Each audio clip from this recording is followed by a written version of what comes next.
94 বছৰ বয়সত আজি আমাৰ মা প্ৰিয়তা গগৈৰ আমাৰ মাজৰ পৰা চিৰকালৰ কাৰণে বিদায় লৈ গুচি গ'ল। মাৰ আচলতে জীৱনটো আৰম্ভ হৈছিলে ভাৰতৰ স্বাধীনতা আন্দোলনৰ সংস্পৰ্শত। আন্দোলন কৰিছিলে বুলি মই নকওঁ, কিন্তু স্বাধীনতা আন্দোলনৰ বতাহটো তেতিয়া তেওঁ একেবাৰে সৰু ষ্টুডেণ্ট আছিলে, স্কুলীয়া ছাত্ৰী আছিলে। ভাৰতৰ স্বাধীনতা আন্দোলনৰ বতাহজাক তেওঁৰ গাত লাগিছিল, সংস্পৰ্শ তেওঁ পাইছিল। তাৰপাছত ভাৰতৰ স্বাধীনতা আন্দোলনৰ পাছত 48 পৰা 52-53 মানলৈকে যি অসমত RCPI আন্দোলন আৰম্ভ হ'ল, কৃষকসকলৰ আন্দোলন, বিষ্ণু প্ৰসাদ ৰাভাহঁতৰ আন্দোলন, সেই আন্দোলনত আমাৰ ইয়াৰ আটাইতকৈ ডাঙৰ যিজন সংগ্ৰামী, সেই সংগ্ৰামী নেতা, পিছত তেখেত গৈ MLA হৈছিলে, আমাৰ সংগ্ৰামী নেতা RCPI আন্দোলনৰ বৰুৱা ডাঙৰীয়া, তেখেতৰ লগত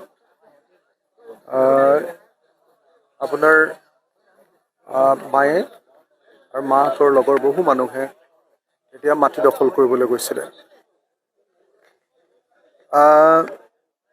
মাহঁতে যেতিয়া মাটি দখল কৰিবলৈ গৈছিলে, মাটি দখল কৰিবলৈ যাওঁতে মাহঁতে সেই সময়ত RCPI আন্দোলনত গোৱা যিবিলাক গীত মাত, গুটি কোৰ লৈ আনা, গিজিং ভাঙিবলৈ যাওঁ, সেই গীত মাতবিলাক মোক মাজে মাজে এতিয়াও গাই শুনায়, কিন্তু শেষলৈকে আজি 3-4 দিনৰ আগলৈকে মায়ে সেইবিলাক গাই আছিলে।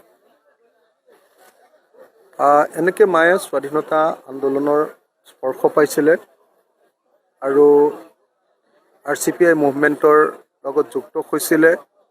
আৰু RCPI মুভমেণ্টৰ লগত যুক্ত হওঁতে আমাৰ নামটিৰ কি নাম আছিলে, RCPI মুভমেণ্টৰ আমাৰ খগেন বৰবৰুৱা ডাঙৰীয়াৰ লগত একেলগতে আন্দোলনত আছিলে। মাটি দখল আন্দোলন, মাটিৰ পট্টা আন্দোলন, গ্ৰেজিঙত দুখীয়া মানুহক মাটি দিয়াৰ আন্দোলন, এই মাটি আন্দোলনবিলাকৰ লগত যুক্ত হৈছিলে মা। তাৰপাছত মায়ে, আমি দেখিছিলোঁ যে 70ৰ দশকত, আমি শুনিছিলোঁহে, মই নিজে দেখিবলৈ নাপালোঁ বাৰু, 70ৰ দশকত জীৱেশ্বৰ গগৈ ছাৰৰ নেতৃত্বত আৰু আমাৰ কাষৰ পেহী অমিয়া গগৈ আৰু আমাৰ মায়ে মানে তেতিয়া মহিলাবিলাকক মানে নাটক কৰিব নিদিয়ে, আপোনাৰ ভাওনা কৰিব নিদিয়ে। মাহঁতে পিয়লি ফুকন নাটক কৰিছিলে, বিভিন্ন ধৰণৰ ভাওনা কৰিছিলে। গতিকে মা এফালেদি ভাৰতৰ স্বাধীনতা আন্দোলনৰ সংস্পৰ্শ পাইছিলে, RCPI মুভমেণ্টৰ বিপ্লৱী ধাৰাৰ লগত যুক্ত হৈছিলে, অসমৰ এটা নাট্য আন্দোলনৰ লগত, সাংস্কৃতিক আন্দোলনৰ লগত যুক্ত হৈছিলে মায়ে নিজেই। আৰু তাৰ পৰৱৰ্তী সময়ত মায়ে আমাৰ গোটেই গাঁওখনৰ বিবেকৰ নিচিনা আছিলে। এই আমুকটো কৰিবি, তামুকটো নকৰিবি, গোটেই মা মানে গোটেই গাঁওখনত ৰজন জনাই থকা মানুহ আছিলে। তাৰপাছত আমাৰ মায়ে আমাৰ কৃষক মুক্তিৰ যেতিয়া আন্দোলন আৰম্ভ হ'ল, আমাৰ কৃষক মুক্তিৰ গোটেই আন্দোলনটোৰ মাতৃৰ নিচিনা পৰিণত হ'ল। যিকোনো এজন সংগ্ৰামী মানুহ ৰাতি 2টা, 3টা, 12টা যেটাত আহে মাৰ কোলাত আশ্ৰয় লয়। মায়ে ৰাতি, যিমান ৰাতি হওক, জুই ফুৱাই তেতিয়া আমাৰ গেছ নাই, জুই ফুৱাই ফুচুঙাৰে জুই ফুৱাই সকলোকে খোৱা বোৱা কৰাই, যিমান ৰাতি নাহক লাগিলে এই ঘৰখন মায়ে তেনেকৈ ৰাখিছিলে।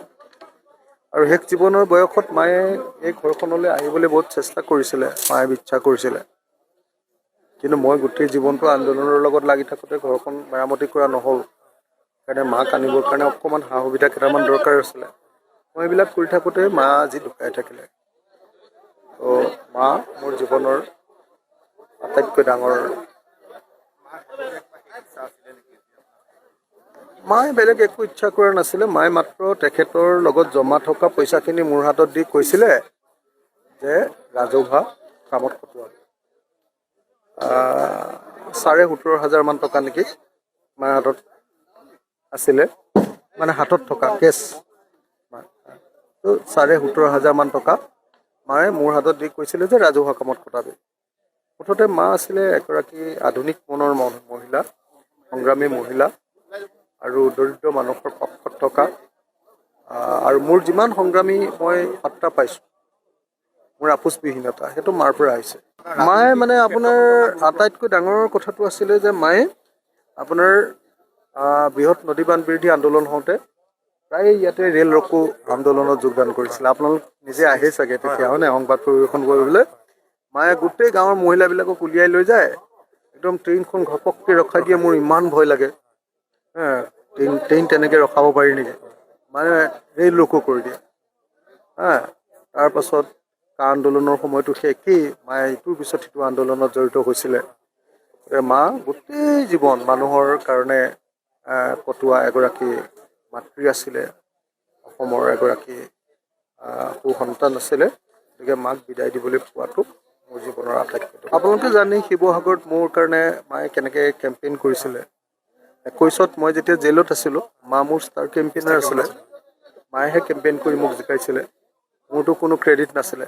মা আৰু অসমৰ জনগণৰ আৰু আমাৰ কৃষক মুক্তি আৰু শিৱসাগৰৰ ৰাইজৰ। শিৱসাগৰৰ ৰাইজে আশীৰ্বাদ দিছিলে, বাকীবিলাকে আহি সহায় কৰিছিলে।